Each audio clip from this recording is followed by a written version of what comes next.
Con nosotros en este jueves el médico neuropsiquiatra Pablo Bolognesi. Pablo, ¿cómo estás? Buen día. Braulio, ¿cómo estás? ¿Cómo te va? Bueno, un placer, Pablo, tenerte con nosotros y además para un tema que tanto le preocupa a mucha gente, ¿no? Que es una complicación para mucha gente, como es el cigarrillo, que por supuesto todos sabemos que es perjudicial para la salud, pero estaría bueno comenzar hablando de esto sabiendo qué beneficios tiene dejar de fumar, Pablo. Claro, porque viste, la mayoría de los fumadores, creo que todo fumador sabe que fumar es perjudicial para su salud, que le conviene dejar de hacerlo. El otro día hablábamos casualmente que el tabaquismo es factor de riesgo de 6 de las principales causas de muerte en el mundo, pero a veces no tienen tan clara la infinidad de beneficios que tiene dejar de fumar. Así que vamos a nombrar algunos, vamos a poner tiempos estimativos. Esto no es matemática, no es una ciencia exacta, pero para que la gente más o menos vaya viendo. Vos sabés que desde el momento que se apaga el último cigarrillo, el cuerpo ya comienza a recuperarse. Eso debería ser un incentivo. A los pocos minutos de haber dejado de fumar, 20 minutos, media hora, una hora, ya disminuye el nivel de tensión arterial, disminuye la frecuencia cardíaca porque empieza a bajar ese estímulo de adrenalina que produce el cigarrillo.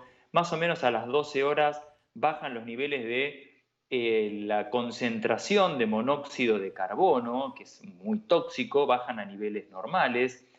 Entre 2 semanas y 3 meses más o menos se empieza a recuperar la circulación, mejora la función respiratoria. Y fíjate algo muy importante, ¿no? A lo largo del primer año, del primer mes, 9 meses, 12 meses, va disminuyendo esa tos que tiene la gente cuando deja de fumar, que te empiezan a decir, vos sé que dejé de fumar y estoy tosiendo más, bueno, y disminuye también la disnea, y se empieza a recuperar la función de una cosa que se llama cilios, de unas estructuras que se llaman cilios, que son como vellosidades, como pelitos que tienen las células de la mucosa respiratoria, que ayudan a movilizar, casualmente van arrastrando desechos, mucosidad.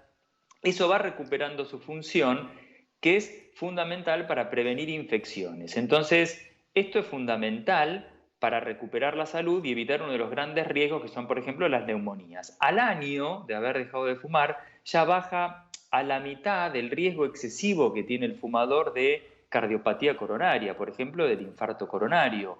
A los 5 años bajan notoriamente los riesgos de padecer varios tipos de cáncer, por ejemplo, cáncer de esófago.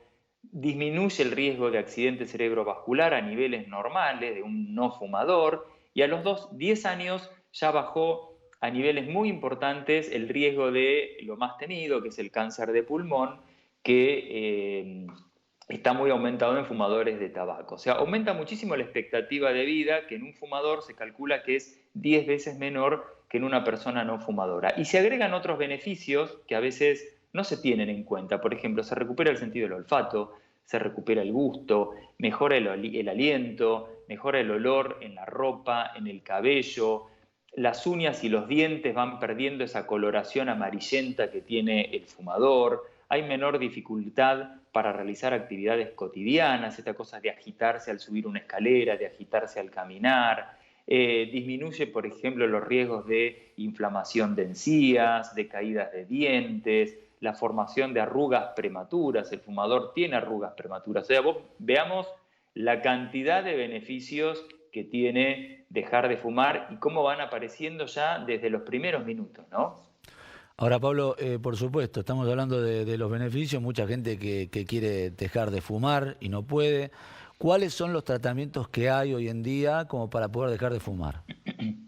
Hay varios tratamientos, desde ya que hay programas de cesación tabáquica que son altamente recomendables, que están formados por equipos interdisciplinarios, donde intervienen, como el nombre lo dice, ¿no? Diversos profesionales. Pero básicamente, como para hacer un esquema, tenemos tres tipos de recursos muy importantes, que son la terapia de reemplazo de nicotina, los fármacos y el abordaje psicológico, que es fundamental. El otro día hablábamos de la dependencia psicológica, que es mucho más elevada y mucho más prolongada y más importante que la dependencia química, ¿no? Bueno, la terapia de reemplazo de nicotina se basa a distintas presentaciones de nicotina que van disminuyendo la abstinencia del fumador. siempre deben usarse en contexto con otras intervenciones, con las intervenciones conductuales, con las intervenciones psicológicas, porque el fumador sigue recibiendo nicotina, son seguras, son eficaces.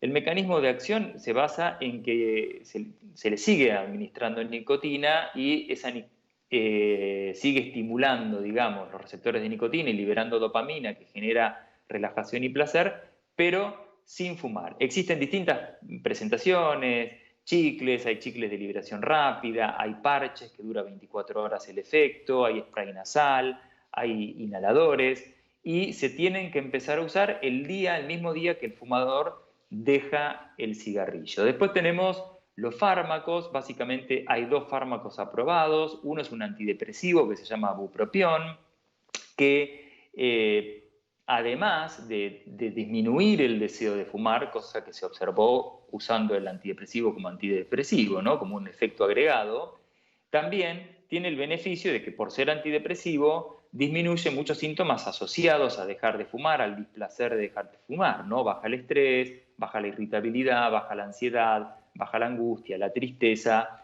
que puede estar asociada incluso al aumento de consumo de tabaco. Y hay otro fármaco que se llama vareniclina, no es un antidepresivo, es muy conocido, ha surgido en los últimos años, estimula los receptores de nicotina sin ser nicotina, pero algo muy importante con respecto a este fármaco, Braulio, que es que hay alertas que han surgido respecto de un efecto adverso asociado a el empeoramiento anímico de estos pacientes, de la aparición de síntomas depresivos, incluso de ideación suicida. Fue obligatorio poner un warning, una alerta en los prospectos.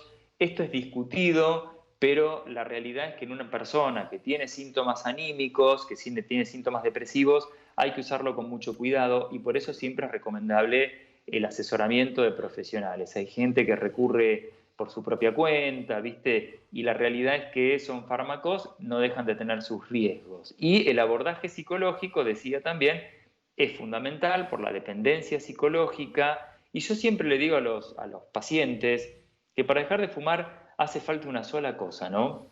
Es medio en chiste que se lo digo, pero en el fondo es cierto, que es lo único que hace falta para dejar de fumar, ¿sabes qué es?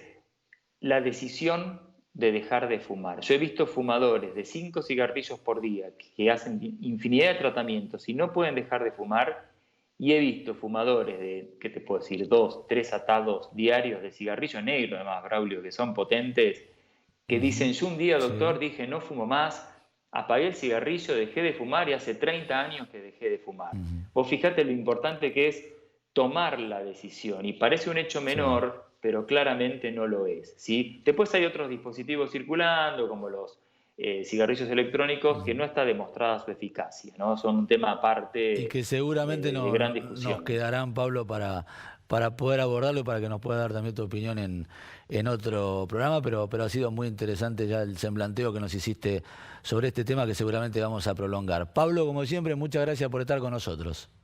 Gracias a vos, Braulio, y éxito en esta secuencia de 15 días Muchas próximos, gracias. ¿eh? Muchas gracias. Pablo Bolognesi con nosotros.